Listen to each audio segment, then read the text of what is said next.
الحمد لله وكفى وسلام على عباده الذين اصطفى أما بعد فأعوذ بالله من الشيطان الرجيم بسم الله الرحمن الرحيم الله يصطفي من الملائكة رسلا ومن الناس إن الله سميع بصير وقال رسول الله صلى الله عليه وسلم لا تطروني كما أطرأت النصارى ابن مريم فإنما أنا عبده فقولوا عبد الله ورسوله أو كما قال عليه الصلاة والسلام إن الله ملائكته يصلون على النبي يا أيها الذين آمنوا صلوا عليه وسلموا تسليما اللهم صل على محمد وعلى آل محمد كما صليت على إبراهيم وعلى آل إبراهيم إنك حميد مجيد اللهم بارك على محمد وعلى آل محمد كما باركت على إبراهيم وعلى آل إبراهيم إنك حميد مجيد الحمد لله মহান আল্লাহ পাক রব্বুল আলামিনের দরবারে লাখো কোটি শুকরিয়া যে আল্লাহ পাক রব্বুল আলামিন আপনাকে আমাকে আল্লাহর ঘর মসজিদে আসার এবং বসার তৌফিক দান করেছে সেই বিশ্ব মালিক বিশ্ব প্রতিপালকের দরবারে শুকরিয়া আদায় করি বলি আলহামদুলিল্লাহ আলহামদুলিল্লাহ। সম্মানিত হাজির, আল্লাহ পাক রব্বুল আলামিন এক, আল্লাহ পাক এক, এটা আমরা কিভাবে স্বীকার করি? আল্লাহ কি দ্বিতীয় আছে? আর কোন সন্দেহ আছে? আল্লাহ কয়জন? আল্লাহ একজন, একাত্মবাদ। আল্লাহ লা ইলাহা ইল্লাল্লাহু মুহাম্মাদুর রাসূলুল্লাহ। আল্লাহ এক, এটা যেভাবে বিশ্বাস করেন, আল্লাহর একাত্মবাদ এটা যেভাবে বিশ্বাস করেন, এতে কোনো সন্দেহ আছে? তাহলে সন্দেহ থাকলে ঈমান থাকবে? আল্লাহ একজন, এই আল্লাহ এক, এইটা যেভাবে বিশ্বাস করে, আল্লাহর একাত্মবাদ তাওহীদের উপর যেভাবে বিশ্বাস করে, আল্লাহর দেওয়া বিধানের উপর যেভাবে বিশ্বাস করে, ঠিক রিসালাতের উপরও সেইভাবেই বিশ্বাস করতে হবে। মানে হলো নবী পয়গম্বরদের উপরও কি আল্লাহর রাসূল নবী তাদের উপরও সেইভাবেই বিশ্বাস করতে হবে। যদি বলে আল্লাহ মানি রাসূল মানি না, তো ঈমান থাকবে না। আল্লাহ মানি কিন্তু আদম আলাইহিস সালাম মানি না, ইলিয়াস আলাইহিস সালাম মানি না, ইব্রাহিম আলাইহিস সালাম মানি না, মুসা আলাইহিস সালাম মানি না, লূত আলাইহিস সালাম মানি না, মুহাম্মদ সাল্লাল্লাহু আলাইহি ওয়াসাল্লাম মানি না, তাহলে কি থাকবে না? ঈমান থাকবে না। রিসালাত নবুয়াতি এটা একটা শানদার জিনিস। রিসালাতের প্রয়োজন কি? আল্লাহ কি শাসক, আল্লাহ কি শাসক, আল্লাহ হলো বাদশাহ, তার বাদশাহীর গোলামি আমরা করব। তিনি হলেন আমাদের বাদশাহ। দুনিয়ার আইনে আজ পর্যন্ত দেশের কোনো শাসক আইন প্রতিষ্ঠা করছে যে সামনে থেকে এই আইন হইল। যেমন উদাহরণ দিলে খুব তাড়াতাড়ি যেটা আছে এটা বুঝাই। যেমন করোনার সময় শেখ হাসিনা লকডাউন দিয়েছিল কিনা, তারপরে গণঅভ্যুত্থানের সময় কারফিউ জারি করছিল কিনা, যে বাইরে নিয়ে মাইক করছিল কিনা, এটা কি শেখ হাসিনা এসে ঘরে ঘরে বলছিল? আপনার ঘরে আসছিল শেখ হাসিনা, কাদের দিয়ে বেরোবি না, এটা কিন্তু খবর আছে, বলছিল? বলে নাই, বরং সে এক জায়গায় বসে কি করছে? ঘোষণা দিয়েছে। এক জায়গায় বসে ঘোষণা দিয়েছে দেশের যারা প্রজা আছে, যারা আইনের রক্ষক, যারা আইনের দায়িত্ব পালন করে, তারা কি করছে? এটা পৌঁছাইয়া দিচ্ছে সবার কাছে যে আগামীকালকে থেকে ঘর থেকে বের হওয়া যাবে না। এটা একটা আইন করছিল, এটা বোঝানোর জন্য বলা আর কি। তো আল্লাহ বাদশাহ, তারও তো কিছু আইন আছে না? তো তার আইনগুলা এই উম্মতের কাছে পৌঁছানোর জন্য হলো নবী পয়গম্বরদের আগমন। নবীরা হলো সেই আইনের লোক। যেই ডাইনে যাবা, ডাইনে জান্নাত, বামে যাবা না, ওই রাস্তায় যাবা, ওই রাস্তায় যাবা না, পথ দেখাই দেওয়ার জন্য হলো নবী রাসূলকে সৃষ্টি করা হয়েছে। বাবা আদম আলাইহিস সালাম হলে আমাদের নবী সর্বশ্রেষ্ঠ এবং সর্বশেষ নবী। সর্বশেষ নবীকে ধরে বলেন মুহাম্মদ সাল্লাল্লাহু আলাইহি ওয়াসাল্লাম। এই মুহাম্মদ সাল্লাল্লাহু আলাইহি ওয়াসাল্লাম বন্ধু প্রত্যেকটা নবীকে আল্লাহর আদেশ এবং নিষেধ উম্মতদের কাছে জানায় দেওয়ার জন্য দুনিয়ায় আগমন করেছে। এবার তারা কি আলাদা কিছু? তারাও মানুষ, তারাও কি? আমরা কি? কিন্তু তাদের শান, তাদের মান আলাদা, কারণ তাদের গুনাহ নাই, আমাদের গুনাহ আছে। তারা গুনাহ করতে চাইলেও সেখান থেকে আল্লাহ তাদেরকে বাঁচায় দিয়েছে।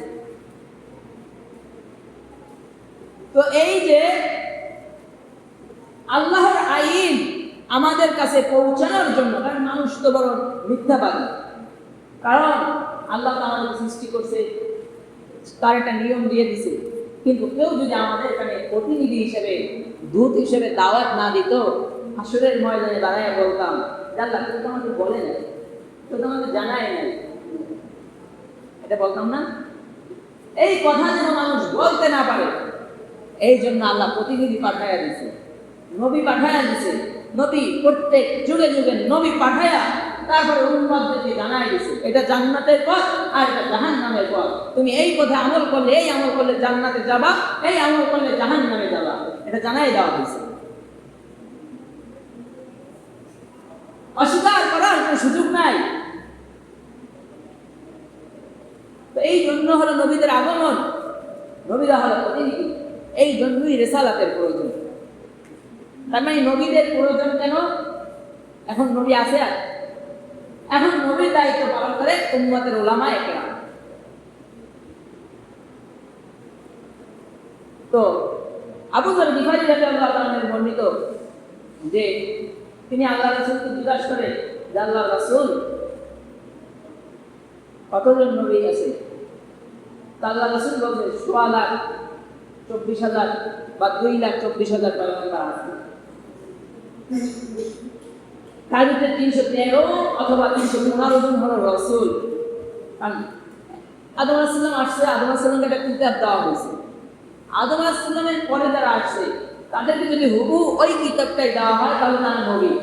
আবার যাদেরকে নতুন কিতাব দেওয়া হয়েছে, ইব্রাহিম আলাইহিস সালামকে নতুন কিতাব দেওয়া হয়েছে, মুসা আলাইহিস সালামকে নতুন কিতাব দেওয়া হয়েছে, মুহাম্মদ সাল্লাল্লাহু আলাইহি ওয়াসাল্লামকে নতুন কিতাব দেওয়া হয়েছে, এরা আবার রাসূল, নবীও রাসূল। যাদেরকে নতুন নতুন কিতাব দেওয়া হয়েছে এভাবে 315 জন অথবা 313 জন হলো নবী এবং রাসূল, আর বাকি সব হলো নবী। তারা একই কিতাবের উপর দাওয়াত দিয়েছে। তো এই আল্লাহর আইন, আল্লাহর আদেশ, আল্লাহর নিষেধ উম্মতকে জানায় দেওয়ার জন্য, মানুষের কাছে পৌঁছানোর জন্যই হলো নবী রাসূলের আগমন। এই জন্যই হলো নবী রাসূলের দরকার ছিল।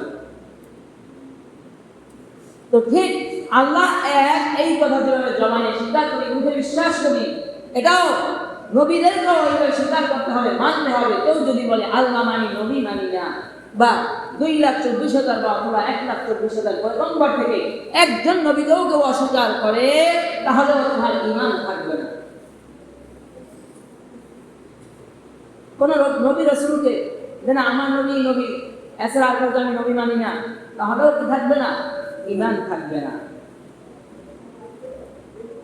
নবীরা এবার আমাদের মানে যে ইটা থাকে, সে নবী হইলো, তাহলে মানুষ হলো কেন? সে আমার মতো খানা খায়, সে আবার নবী। আর নবীর ক্ষুধা আছে না? আমরা জানি না নবীর ক্ষুধার যন্ত্রণায় পেটে পাগল আছে। যদি ক্ষুধার যন্ত্রণা না থাকে তাদের পেটে পাথর বাঁধত না। কারো কাম বাসনা ছিল, কারো জৈবিক চাহিদা ছিল, কারো স্থানদার হাজত ছিল, কারো মনের ভিতরে ভালোবাসা ছিল, মানুষের যা যা ছিল সবই নবী রাসূলদের ভিতরে ছিল, কিন্তু গুনাহের শক্তি ছিল। বলা হয় কেমন গুনাহের শক্তি ছিল না? বলে ইউসুফ আলাইহিস সালামকে বাদশার স্ত্রী জুলাইখা বলে ইউসুফ আসো, মানে ইউসুফ আলাইহিস সালাম অনেক সুন্দর ছিল। জুলাইখার বান্ধবীরা বলে কি দেখে তার প্রেমে পড়ছে, তাই তোমরাও দেখো। ইউসুফ নবীর সৌন্দর্য দেখে জুলাইখার বান্ধবীরা হাতে আপেল আর ছুরি দিছে, আপেল কাটতে কাটতে আঙ্গুল কেটে ফেলেছে। ইউসুফ নবী কি সুন্দর! ইউসুফ নবীর থেকেও আমার নবী মুহাম্মদুর রাসূলুল্লাহ সাল্লাল্লাহু আলাইহি ওয়াসাল্লাম সর্বোত্তম সুন্দর। আম্মা জান আয়েশা সিদ্দিকা রাদিয়াল্লাহু আনহা বলে, যারা ইউসুফ আলাইহিস সালামের চেহারা দেখে হাতের আঙ্গুল কাটছে, ওরা যদি আমার নবীর চেহারা দেখতো তাহলে ওরা বুকের কলিজা কেটে দিত। আল্লাহু আকবার!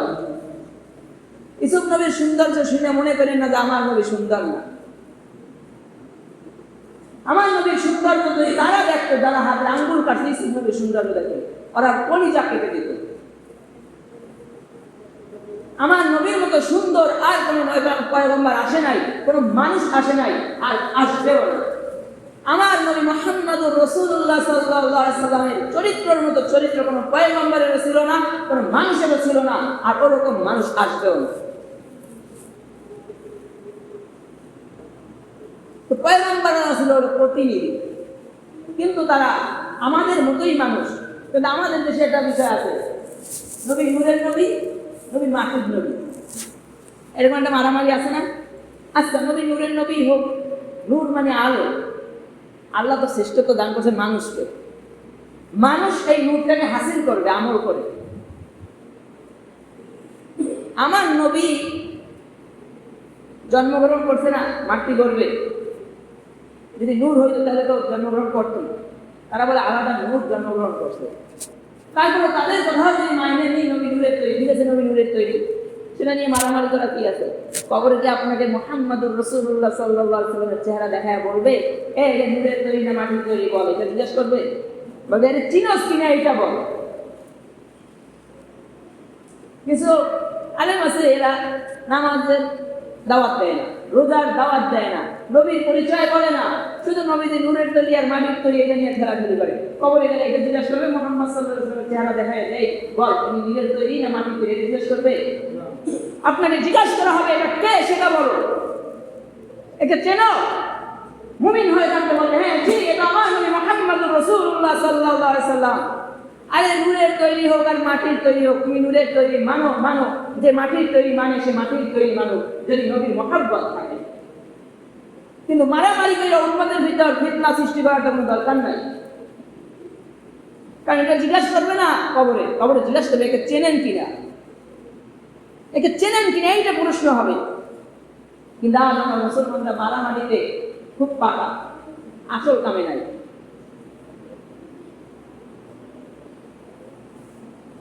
কিন্তু কোরআন বলে নবীরা মাটির তৈরি, যেহেতু তারাও আমাদের মতো মানুষ, কিন্তু তাদের মর্যাদা শান মান আলাদা। যেমন মানুষের ভিতরেও শান মর্যাদা আলাদা আছে না? ধ্বংস মর্যাদার কারণে কেউ উপরে থাকে, কেউ বড় বড় চাকরি করে সেই জন্য উপরে থাকে, যুবক সালে আসছে, কেউ নেতা হয়ে গেছে এই জন্য তাকে সম্মান করতে হয়, কেউ পুলিশের বড় ওসি ডিআইজি বিভিন্ন বড় বড় পদে আছে এই জন্য তাকে তার পদমর্যাদা হয়ে গেছে, বেড়ে গেছে নাকি? কিন্তু একসময় কি ছিল, একটা বাচ্চা ছিল, লেখাপড়া করছে, ছাত্র ছিল, পরে গিয়ে ওই পদে গেছে, এখন তার সম্মান বেড়ে গেছে। নবীরাও ওরকমের একটা পদ পাওয়ার কারণে তাদের পদমর্যাদা আলাদা। আবার নবীদের ভিতরেও কারো স্তর 1 নম্বরে, কারো স্তর 2 নম্বরে, কারো স্তর 3 নম্বরে, কিন্তু আপনার আমার নবীর স্তর 1 নম্বর। তো নবীরা মাটির তৈরি, এইটা হলো আহলুস সুন্নাত ওয়াল জামাতের আকীদা। এখানে কোনো দ্বিমত পোষণ করে নাই আলেমরা। আহলুস সুন্নাত ওয়াল জামাতের আকীদা নবীরা মাটির তৈরি। কারণ কোরআনেও বলা হয়েছে কুল ইন্নামা আনা বাশারুম মিসলুকুম। বাবা আদম আলাইহিস সালামকে কি দিয়ে তৈরি করছে? আমরা সবাই জানি আদম আলাইহিস সালামকে মাটি দিয়ে বানাইছে। তো আদমের সন্তান মাটির তৈরি হবে না? আমার নবী বাবা আদম আলাইহিস সালামকে বাবা মানছে না, আদি পিতা মানছে না? নবীদের ভিতরে আবার স্তর ভাগ আছে, এক একজনের সম্মান আর এক একজনের মর্যাদা আলাদা। নবীরা আমাদের মতো মানুষ, তাদেরকে আলাদা কিছু মনে করা যাবে না, তাদেরকে আল্লাহর পুত্র মনে করা যাবে না, তাদেরকে তাদের সম্মান থেকে যদি কিছু কমানো হয় তাহলে যেভাবে বেঈমান হয়ে যায়, আবার তাদেরকে সম্মান করতে গিয়ে যদি কেউ বেশি কিছু বলে ফেলে তাহলেও বেঈমান হয়ে যায়, ঈমান হারা হয়ে যায়। কারণ ঈসা আলাইহিস সালাম নবী ছিল, বাবা ছাড়া মায়ের গর্ভে সন্তান দিয়েছেন আল্লাহ। এই জন্য ইহুদি নাসারারা বলতো ঈসা আলাইহিস সালাম আল্লাহর পুত্র। নাউযুবিল্লাহ বলেন। ঈসা আলাইহিস সালাম আল্লাহর পুত্র বলতো। ঈসা আলাইহিস সালামের উম্মতরা এই যে সম্মান দেখাইছে, ঈসা আলাইহিস সালামকে সম্মান দেখাইছে, এই সম্মান দেখানোর কারণে সম্মান দেখাইতে তো গেছে, মানে কি করছে? নবীকে সম্মান দেখাইছে, কিন্তু সম্মান দেখাইছে তিনি, কিন্তু সম্মান কাজে লাগে নাই, বেঈমান হয়ে গেছে। হাসরের ময়দান কিয়ামত পর্যন্ত এই বিশ্বাস যদি কেউ করে ঈসা আলাইহিস সালাম আল্লাহর পুত্র, সাথে সাথে কাফের হয়ে যাবে। কারণ আল্লাহ এক, আল্লাহর কোনো সন্তান নাই, আল্লাহ কাউকে জন্ম দেয় নাই, আল্লাহকে কেউ জন্ম দেয়নি, এটা বিশ্বাস করতে হবে। উযাইর আলাইহিস সালামকেও আল্লাহর ছেলে মনে করে ইহুদি নাসারারা, এই জন্য তারা গোমরাহ হয়ে গেছে। নবীর শান দেখা নবীকে আল্লাহর সন্তান মনে করা যাবে না, নবীকে আলাদা কিছু মনে করা যাবে না। কোরআন যেটা বলছে এটাই, কোরআন হাদিস বলছে এর সম্মান এতটুকু আপনাকে অতটুকুই করতে হবে, আপনাকে বেশি সম্মান করতে বলে নাই।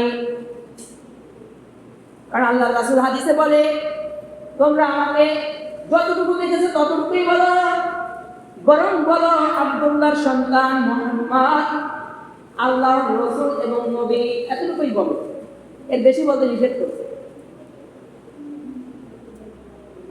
তো নবীরা মাটির তৈরি,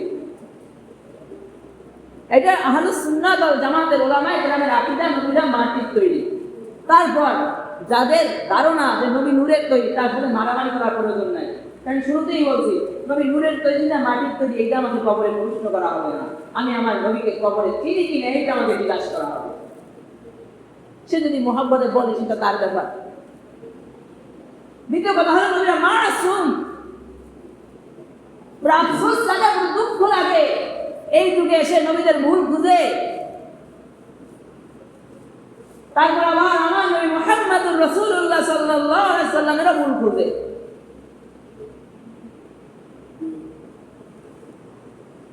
নবীরা মাসুম।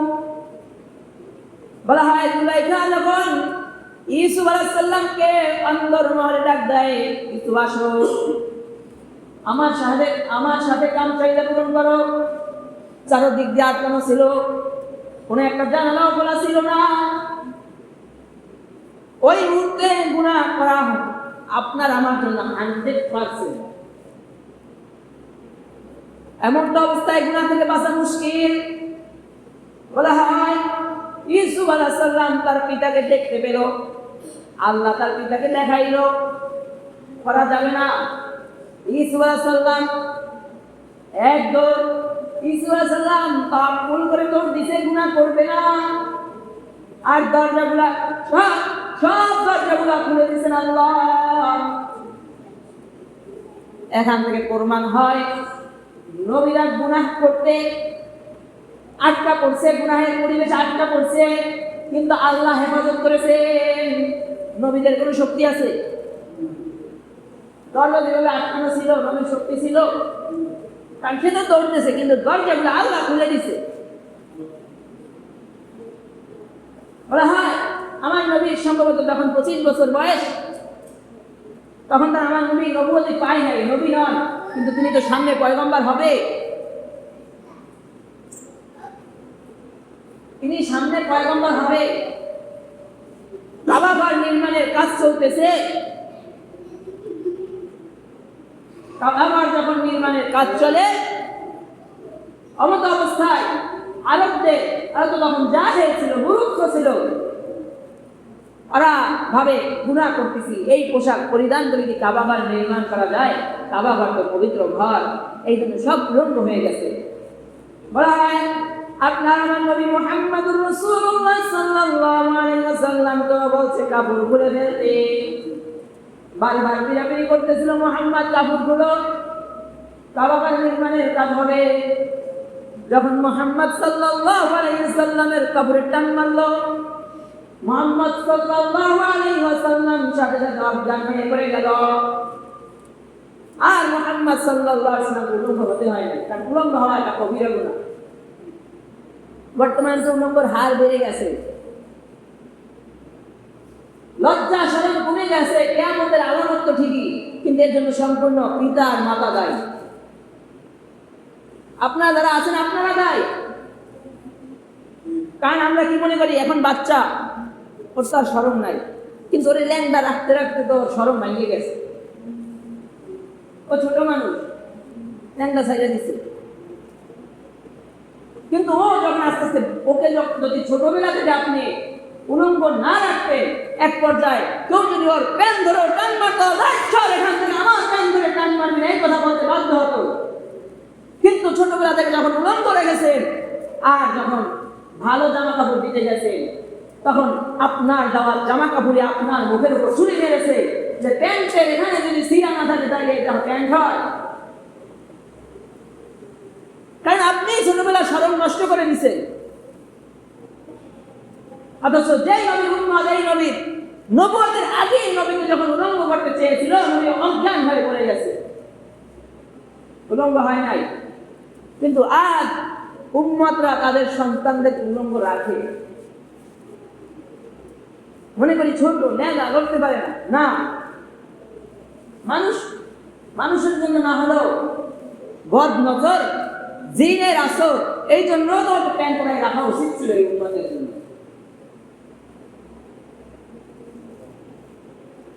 আর বলে ভয় পাইছে, করতে বুঝিয়ে দেন, এই করেন ওই করেন।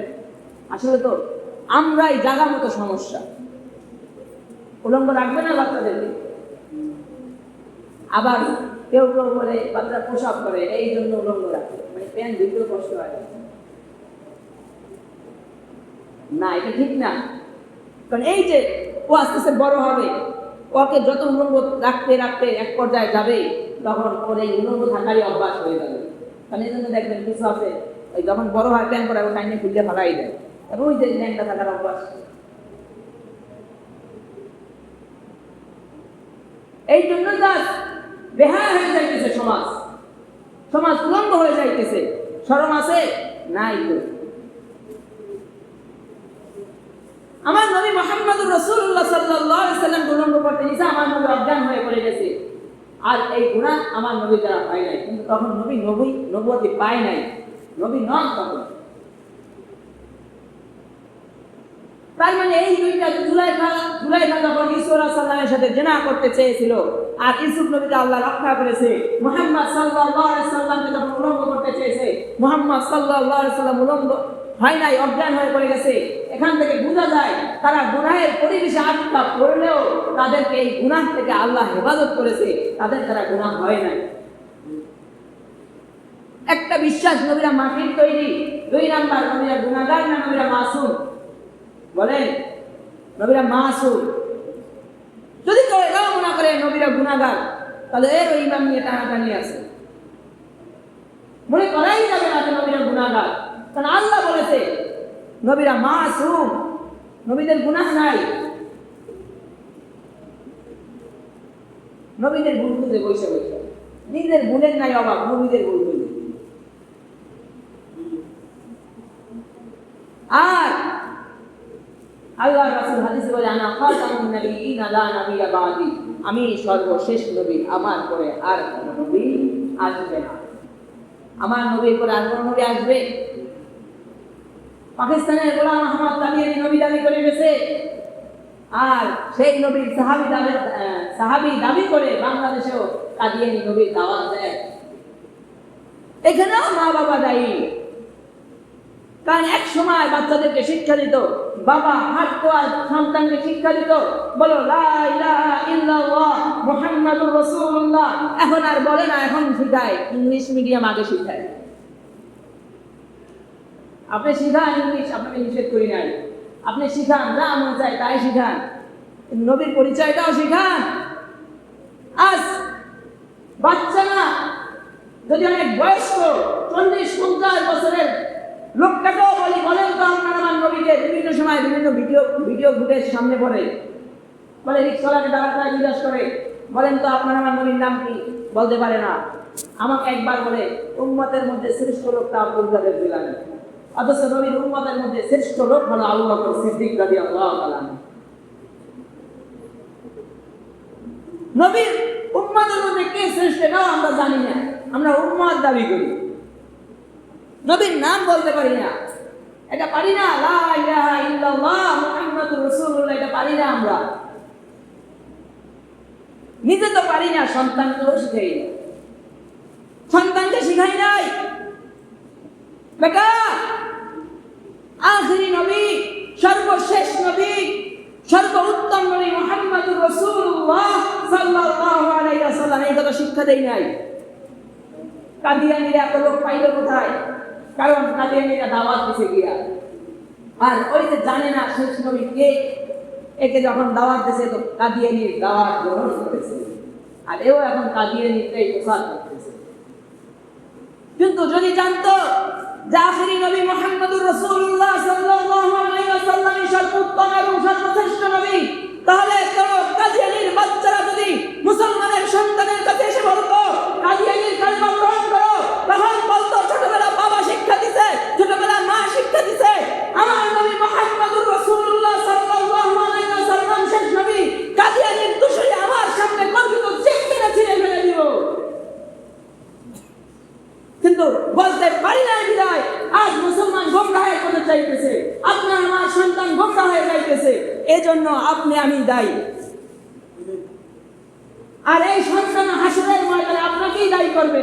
ইয়াউমা ইয়াফিরুল মারউ মিন আখিহি ওয়া উম্মিহি ওয়া আবিহি ওয়া সাহিবাতিহি ওয়া বানিহি, কোনো ছাড় হবে না। সন্তান বলবে আমার শিখায় নাই, আল্লাহ যেদিন বলবে এই কাদিয়ানীর দুশরি করেছিলি, নবী মুহাম্মাদুর রাসূলুল্লাহকে চিনস নাই, তখন সন্তান বলবে এইটা আমার বাপ, এটা আমার শিখায় নাই। আমরা তো খালি নিজেদেরকে দায়ী করি। আমার সাথে এক গার্জিয়ান কথা বলছে, তার বাচ্চা কোরআন শরীফ পড়তে দিয়েছি, ওখানে হুজুরে ঝামেলা করে, তার ছেলে দুষ্টুমি করে, এটা ডাক নিছে, এদিকে দোষ হয়ে গেছে। তাই শুধু কি মা বাবাই দায়ী? হুজুররাও তো দায়ী। হুজুরে দায়, কবরে যান, দেখলেন কি হয়। সন্তানকে শিক্ষা দেওয়া, যা আমাদের নবী সন্তানকে শিক্ষা দেওয়া যে আদম আলাইহিস সালাম আদি পিতা, আদম আলাইহিস সালাম আদি পিতা এবং সর্বপ্রথম নবী, আর সর্বশেষ নবী হলো মুহাম্মাদুর রাসূলুল্লাহ সাল্লাল্লাহু আলাইহি ওয়াসাল্লাম হলো সর্বশেষ নবী। এটা সন্তানকে শিক্ষা দেওয়া, সন্তানকে শিক্ষা দেওয়া। জাতির পিতা ইব্রাহিম আলাইহিস সালাম, শেখ মুজিব নামে সন্তানকে শিক্ষা দেওয়া। এক জাতির পিতা মুছে গেছে দেশ থেকে, আর এক জাতির পিতা দাঁড়া করানোর পায়ে তারা চলতেছে, অথচ আল্লাহর বিধান জাতির পিতার নাম কি? হযরত ইব্রাহিম আলাইহিস সালাম। বলেন জাতির পিতার নাম কি? হযরত ইব্রাহিম আলাইহিস সালাম। এরপরে আর কেউ দ্বিতীয়বার কোন জাতির পিতা হওয়ার ক্ষমতা রাখে না। আল্লাহ তাকে জাতির পিতা ঘোষণা দিয়েছে, ইনি জাতির পিতা।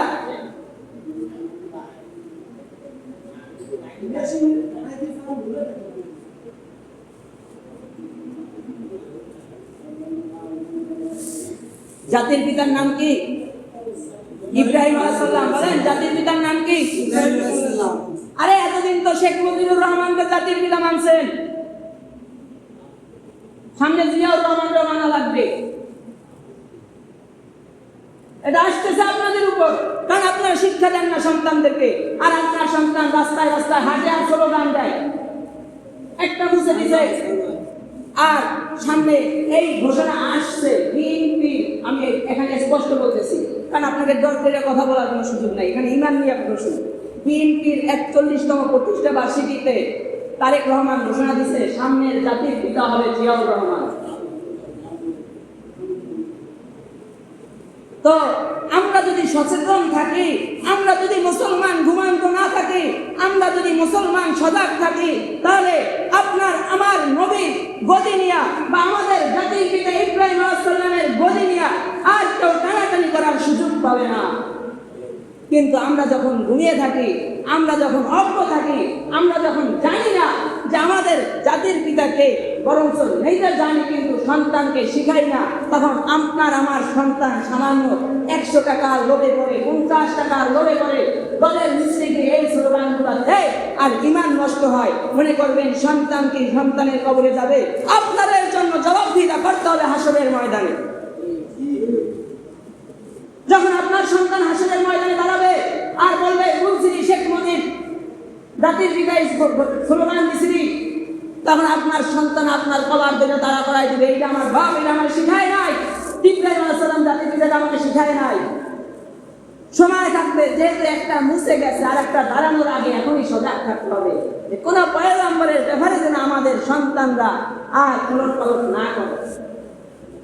ঠিক সেইভাবেই আমার নবী মুহাম্মদুর রাসূলুল্লাহ সাল্লাল্লাহু আলাইহি ওয়াসাল্লাম সর্বোত্তম, সর্বশ্রেষ্ঠ, সর্বোত্তম চরিত্রের অধিকারী এবং সর্বশেষ নবী মুহাম্মদুর রাসূলুল্লাহ সাল্লাল্লাহু আলাইহি ওয়াসাল্লাম। এইগুলাও সন্তানকে শিক্ষা দিতে হবে। আর যখন এই শিক্ষা আপনার সন্তানের ভিতর থাকবে না যে আমার নবী শেষ নবী, এই শিক্ষা যখন থাকবে না, তখন কাদিয়ানির দালালরা আর কাদিয়ানির দোসররা এসে আপনার সন্তানকে দাওয়াত দিবে কাদিয়ানি নবী, কাদিয়ানি পয়গম্বর, কাদিয়ানির দাওয়াত গ্রহণ করো, তখন আপনার সন্তান গোমরা হবে। হাসরের ময়দানে আপনার সন্তানকে জিজ্ঞাসা করা হবে কাদিয়ানি কি নবী হয়েছিল কেন, তুই এখন জাহান্নামে চলে যা। তখন আপনার সন্তান বলবে আল্লাহ আমি একা যাবো কেন, এখানে তো আমার বাবা আমাকে শিক্ষা দেয় নাই, আমার বাবা আমাকে জানায় নাই, আমার মা আমাকে বলে নাই, আমার আত্মীয় স্বজন আমাকে জানায় নাই, আমার বাবা আমাকে বলে নাই যে আমার নবী শেষ নবী মুহাম্মদুর রাসূলুল্লাহ সাল্লাল্লাহু আলাইহি ওয়াসাল্লাম আমারে দায়ী দিতে পারবেন না, আমি আজকে জানাই দিছি। ইমাম সাহেব জানায় না এটা বলার সুযোগ নাই, জানাই দিছি। এবার আপনার পরিবারকে জানানোর দায়িত্ব আপনার, আপনার পরিবারকে এই বিষয়ের উপর দায়িত্ব আপনার। আমার জানানো আমি জানাই দিছি। এবার আপনার সন্তানকে এই শিক্ষা দেওয়া একটা দায়িত্ব আপনার, যাতে কোনো সময়, কারণ তারা বাতিল, এদের প্রভাব বেশি, তাসির বেশি। কিভাবে জানেন? খারাপের শক্তি বেশি, ভালোরই শক্তি বেশি। মূলত কি ভালোর শক্তি বেশি, কিন্তু খারাপের তাসির কেন বেশি? কারণ ধরেন 1 কেজি পোশাক, 1 কেজি পোশাক, 1 ফোঁটা দুধ কয় ফোঁটা? 1 ফোঁটা। 1 কেজি পোশাক আজ বানাইছে পারে নাই, কিন্তু 2 কেজি বা 2 লিটার, ধরেন 10 কেজি দুধ, 10 কেজি, কিন্তু মাত্র ভূমিষ্ঠ হয়েছে। একটা বাচ্চা খেয়েছে, মাত্র ভূমিষ্ঠ হয়েছে, মাত্র জন্মগ্রহণ করছে, ও প্রস্তাব করছে সিদ্ধ দুধের ভিতর গেছে 10 লিটার দুধের ভিতর। এখন আপনি দেখছেন আর আপনারা দিয়েছে নেন বাবা খাই, আপনি খাইবেন না কেন? মাত্র 1 ফোঁটা প্রস্তাব করছে কার? মাত্র দুনিয়ায় আসছে এই সন্তানের। না জেনে খাইবে সেটা ভিন্ন জিনিস, কিন্তু আপনি চোখে দেখছেন যে এই মাত্র দুনিয়ায় আসছে, ও প্রস্রাব করছে, ওর প্রস্রাবের 1 ফোঁটা প্রস্রাব ওই দুধের ভিতর গেছে। তাহলে এবার বুঝে নেন, সামান্য মাত্র দুনিয়ায় আসছে একটা বাচ্চা, ওর 1 ফোঁটা প্রস্রাব 10 লিটার দুধের ভিতর পড়ছে, এখান থেকে কেউ আর দুধ খাইতেছে না। কিন্তু এই 10 লিটার দুধেও কি 1 কেজি পায়খানা পাক করতে পারবে? যে না এই পায়খানার সাথে দুধ মিলানো হয়েছে, আপনি রাগ করেন না, এমনি না করে বুঝবেন না। এই পায়খানার সাথে দুধ মিলানো হয়েছে, এবার এখানে 10 লিটার দুধ আর মাত্র 1 কেজি পায়খানা, নেন এটা এখন পাক হয়ে গেছে, তো খাইবে? হ্যাঁ, দেওয়া দেন। এই জন্য এখান থেকে আমি এটাই বুঝাইতেছি, খারাপের শক্তি বেশি, খারাপের প্রভাব বেশি। অতএব আমি আপনার সন্তানকে যদি এই শিক্ষাগুলো না দিই, তখন এই খারাপ নষ্ট আর দুশ্চরিত্রার লোকগুলো যখন আপনার আমার সন্তানকে দাওয়াত দিবে, ওদের তো যুক্তি বেশি, কিন্তু ইসলাম তো আর যুক্তি চলে না। আমার উস্তাদ বলতো সবসময় বরিশাল লাইন রোডে যে যুক্তিতে মুক্তি নেই, ইসলাম তো ইসলামী, চুক্তিতে মুক্তি নেই। এই জন্য বাতিলটা বেশি যুক্তি দিয়ে থাকে। ওদের তো যুক্তি আছে, আপনার সন্তান দেখবে হ্যাঁ আসলেই তো যুক্তি ঠিক আছে। এই জন্য আপনার আমার সন্তানের জন্য আমার দায়িত্ব, আমার দায়িত্ব হিসাবে আমার সন্তান যেন গোমরা না হয়, সেই হিসাবে যত দূর চেষ্টা করা লাগে সেই পরিমাণ চেষ্টা আপনাকে আমাকে করতে হবে।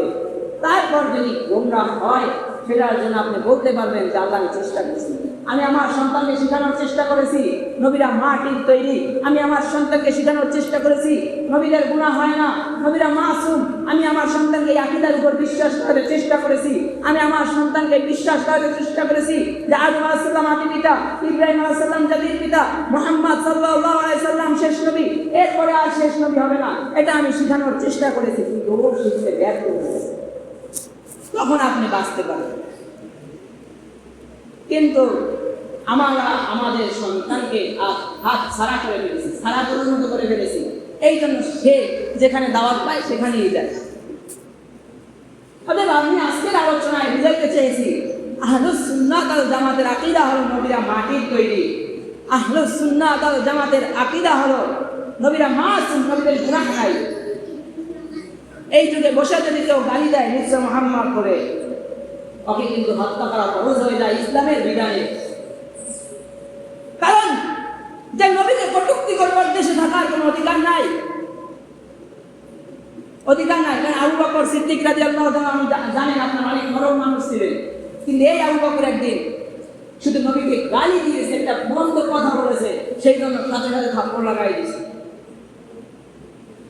নবীর ব্যাপারেও নরম থাকা যাবে না, নবীর ব্যাপারে কঠিন হতে হবে।